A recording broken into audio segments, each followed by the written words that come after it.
नमस्कार, मैं नेहा श्रीवास्तव। आप देख रहे हैं आई न्यूज।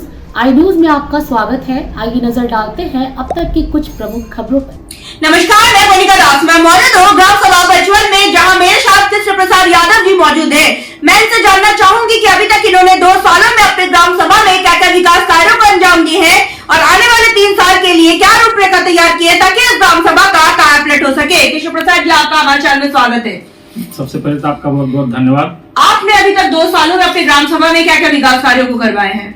अभी तक हमने अपने ग्राम सभा में कम से कम 1500 मीटर इंटरलॉकिंग का कार्य किया है।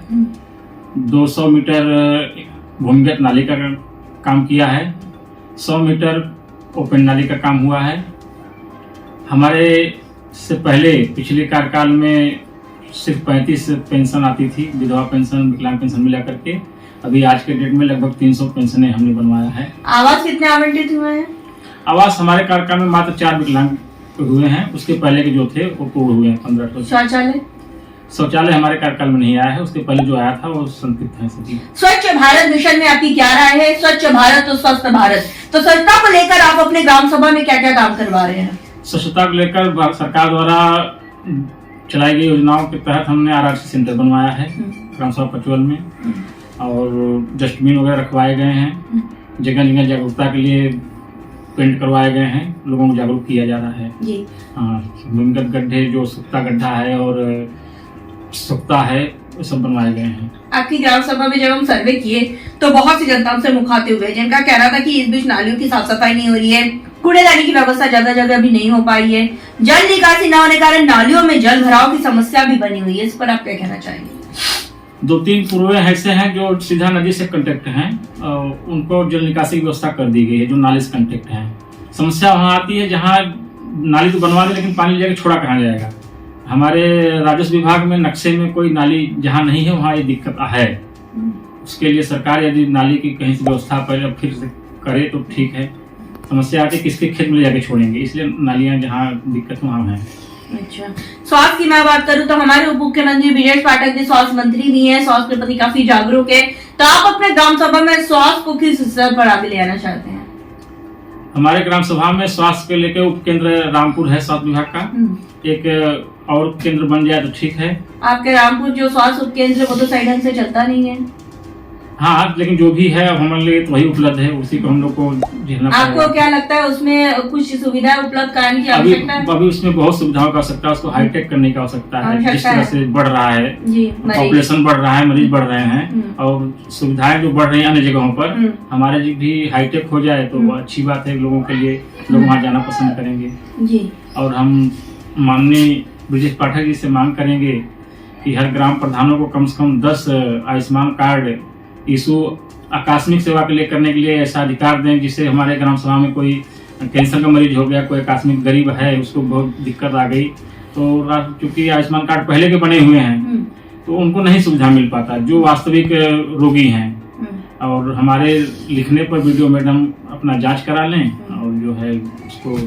आपको मैं कहना चाहूंगी कि सरकार की नीति के अनुसार अभी ये चल भी रहा है कि 10 आयुष्मान कार्ड प्रधानों द्वारा डेली बनाया जा रहा है जिनको आवश्यकता है। तो क्या आप इस नीति को आप अपना कर इस पर काम नहीं डेली जो बनाया जा रहा है, जो पहले से लिस्ट है 2011 जनगणना की लिस्ट थी, अभी नए में उसमें अंत्योदय कार्ड वालों को जोड़ा गया, ठीक होगी। अभी 6 यूनिट वालों को जोड़ा गया है, लेकिन बहुत से लोग हैं कैंसर किसको हो जाए किसको पता नहीं, उनका आयुष्मान कार्ड नहीं है, न 6 यूनिट के अंदर आते हैं, न अंत्योदय कार्ड योजना के अंतर्गत आते हैं।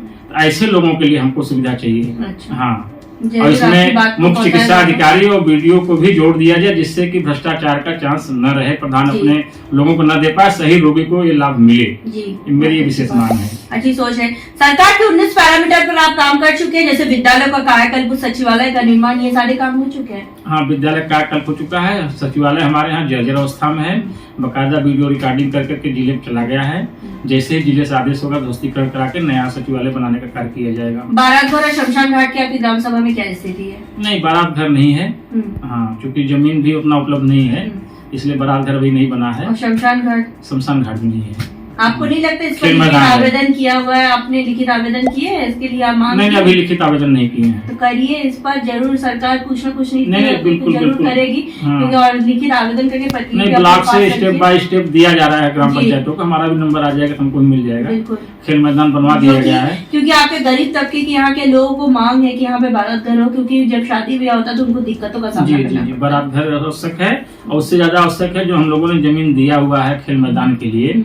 वो खेल मैदान तो बन गया, लेकिन उसकी बाउंड्री के लिए अगर व्यवस्था हो जाए जिससे वो कि भविष्य में भी संरक्षित आपने रहे। गिरीश चंद यादव जी को लिखित आवेदन किया है इसके लिए? जी नहीं, अभी नहीं दिया। हम तो ब्लॉक से ही ब्लॉक करने जो योजनाएं आती हैं ब्लॉक से ही करते हैं। जी। जी कोटेदार व लेखपाल कैसे है? ठीक है, लेखपाल भी ठीक है, कोटेदार भी ठीक है। हमारे क्या नाम है? कपिल देव सिंह हैं अपने कोटेदार हैं, और श्याम कार्तिक जी लेखपाल साहब हैं। सरकार से आप क्या मदद चाहते हैं? किस विषय में? आपकी क्या मदद की जाए ताकि इस ग्राम सभा का विकास हो सके? सरकार से हम यही कहेंगे कि जो वेतन बांध दिया गया है हमारे निधि से, खाते से, विकास जो ग्राम पंचायत के विकास के लिए पैसा आता है उसी में से वेतन भी देना पड़ रहा है।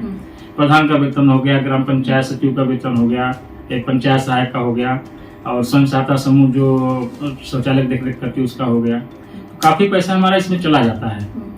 ये पैसे बचे तो ग्राम के विकास में ही काम आएंगे। अच्छा, आपका कोई ड्रीम प्रोजेक्ट है, आपका सपना जो आप अपने ग्राम सभा के लिए करना चाहते हैं, जो किसी प्रधान ने नहीं किया पर आप करना चाहते हैं? जी, बिजली की जो व्यवस्था है आजादी के बाद से जब खंभे जो गड़े, वो जैसे जैसे बस्तियां बस्ती गई आड़े टेढ़े तिरछे गढ़ते चले गए वैसे ही हैं, और उसके वजह से काफी शॉर्ट सर्किट और दिक्कतें होती हैं।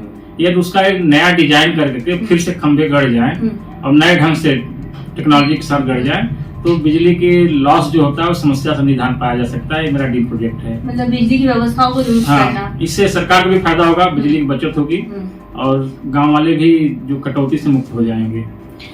हमारे साथ प्रधान जी मौजूद थे, जिनका साफ तौर पे कहना है कि इन्होंने तक प्रयास किए ताकि इस ग्राम सभा को नंबर 1 ग्राम सभा बनाया जाए। जैसा कि इन्होंने साफ तौर पे कहा कि ड्रीम प्रोजेक्ट का सपना इस ग्राम सभा में बिजली की व्यवस्थाओं को दुरुस्त करना, ताकि इस ग्राम सभा में लोगों को भी बिजली की कटौती से मुक्ति मिल सके और सरकार को भी इस जो भी लोग भी चोरी करते हैं उससे भी छुटकारा पा सके। जब हम ग्राम सभा में सर्वे किए थे तो बहुत सी जनता से मुखातिब हुए थे, जिनका कहना था कि नालियों की साफ सफाई नहीं हो रही है, कूड़ेदानी की व्यवस्था नहीं हो पाई, जल निकासी न होने का नालियों में जल भराव रहता है जिससे मच्छरों का प्रकोप बढ़ता है, और बारात घर की भी व्यवस्था नहीं होने से जो गरीब तबके के लोग हैं उनको शादी ब्याह में दिक्कतों का सामना करना पड़ता है। लेकिन हमने भी आपसे वादा किया था कि गांव की कहानी प्रधान की जुबानी आप तक ले आएंगे, प्रधान की समस्याओं से भी आपको रूबरू कराएंगे ताकि आप इनको वक्त दें। इनके पास अभी भी 3 साल का वक्त है, जैसे जैसे बजट आएगा अपने ग्राम के विकास के लिए वैसे वैसे काम कराएंगे। और हमें उम्मीद है प्रधान जी कि आप ग्रामवासी की समस्याओं को इस तरह नहीं केवल सुनेंगे, उसका निवारण भी करते रहेंगे। जी बिल्कुल, ग्रामवासियों ने हमको इसीलिए चुना हुआ है जी। हमारा भी प्रयास है दिन रात मेहनत करके ग्रामवासियों को जितना हम सहायता कर सकें, जितना विकास का कार्य कर सकते हैं,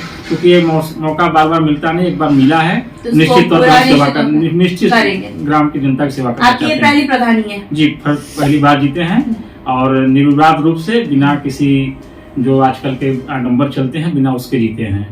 हाँ।